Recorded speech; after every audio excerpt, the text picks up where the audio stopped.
Nakikipasada lang ngayon ng tricycle si Martin Rosal Jr. sa Rosario, Cavite. Hindi niya kasi mapagawa ang kanyang sirang tricycle dahil baon daw siya sa utang.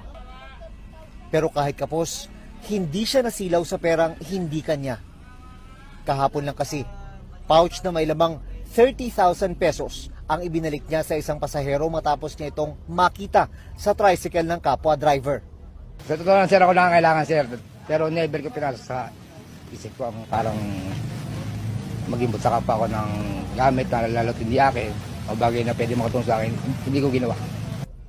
Hindi raw ito ang unang beses na nakapagsoli ng gamit si Martin sa pasahero. Dahil may naibalik na rin daw siya noong mga cellphone at iba pa.